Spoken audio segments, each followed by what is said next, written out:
The New York Knicks season on the ropes as they enter the final quarter of Game 3 of the Eastern Conference Final Sunday night. But then Cat came to life, scoring 20 points in the fourth, matching Indiana's entire output in that quarter and doing just enough until Jalen Brunson hit a tie-breaking 12-foot floater, 1:17 left to give New York a lead for good. Here's Cat and Brunson after a much-needed dub. I think this team has shown grittiness all year. Detroit series, Boston series. Tonight was a night we got to show that kind of never say quit attitude, and it's a testament to everyone in that locker room. The biggest part of our comeback and everything was, we could quickly start to point fingers. We can quickly start to just turn on each other, but we got together as a team, and we made sure that everyone was encouraging each other and making sure that it's not over. We got to keep fighting, keep chipping away, and we did that. And I'm just proud from the way we responded. Yeah, we needed it. Certainly stayed together, showed a lot of resilience. New York enjoying this morning headlines. Here's the front page of the New York Post. Chokes on them. We'll see if the choke was a little premature. That's a good one. We gotta wait till it all plays out though for that. But Stephen A., we know what will be pivotal to winning this series, and that's obviously Game 4. Who do you think is winning it? Well, I'm going to go with my Knicks because I think it's urgent. If they don't win this game, I don't think they get out of Game 6. They could possibly lose a Game 5 at the Garden, considering how they've played at MSG compared to how they've looked on the road. But I would surmise they would win that game. But are you going to come back to Indiana and win a Game 6 and overcome a 3-1 deficit? I think that's a daunting task and a predicament they do not want to find themselves in.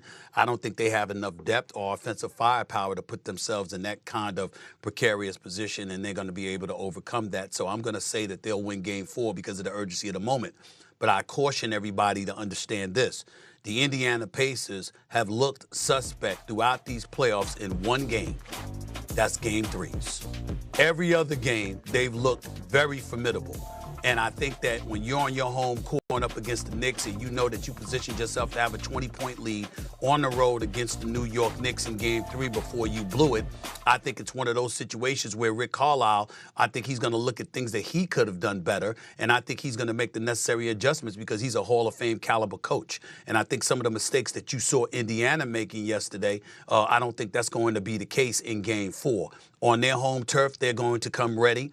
They're going to know that they need to win that game in order to secure the advantage that they're looking for. And the New York Knicks are going to have to bring something close to their A game in order to walk away with a victory. Indiana in Games 4 and 5 have looked incredibly formidable throughout these playoffs, okay? Against Milwaukee, against Cleveland, and I see no reason to believe why they're going to slide in this particular game. The Knicks are going to have to beat them.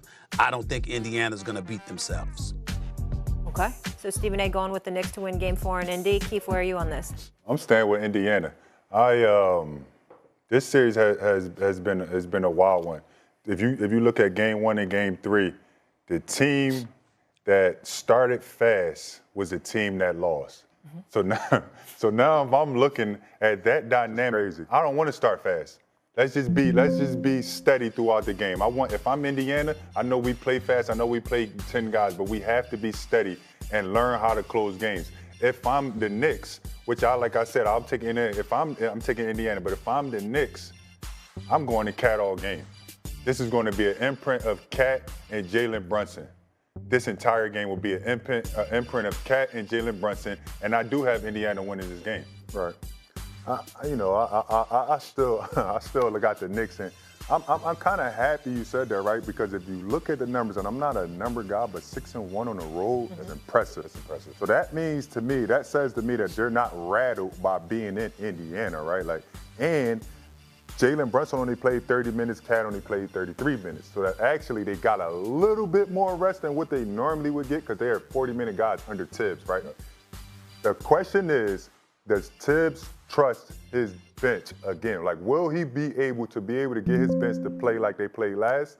And what will Indiana do to keep Cat out that paint? Because now that they see that Miles Turner can't guard him at the three-point line at all.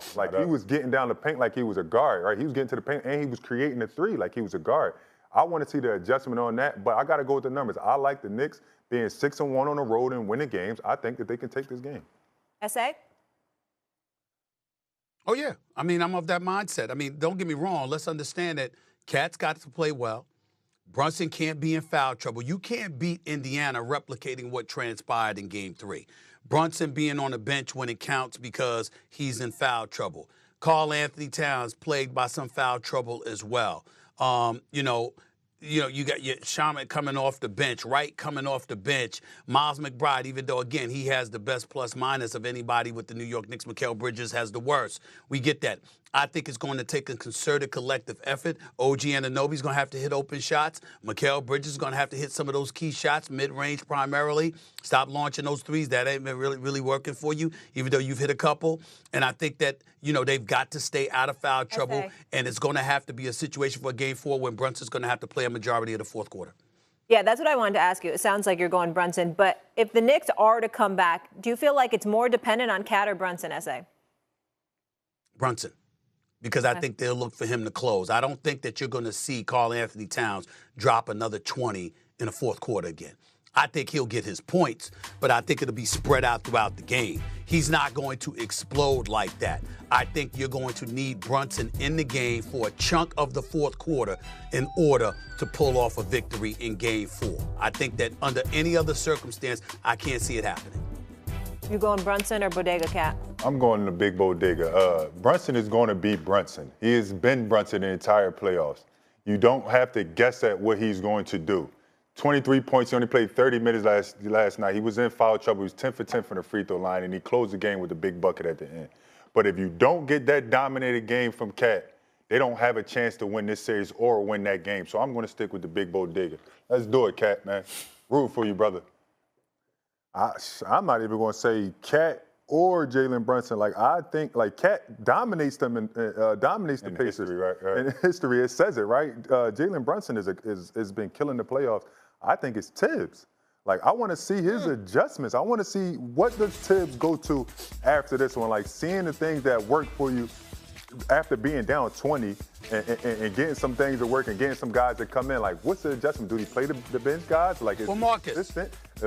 Do he not play him if the guys are in foul trouble? What's the dynamic of how he coaches this next game? Go ahead, I got a question. I got a question for you, Marcus. So what do you think, based off of what we saw in Game 3, what do you think that Rick Carlisle is going to throw Tibbs' way that Tibbs is going to have to adjust to, as opposed to Tibbs just simply replicating what transpired in Game 3? What do you think is going to happen that Tibbs is going to have to adjust to? I think that you can't guard Miles Turner on Cat on the wing. We've seen Cat be able to create from the three, which is different. He's a center, right? He's a center that's putting the ball on the floor and getting to the paint. That creates a lot of problems. That creates fouls. That creates open shots.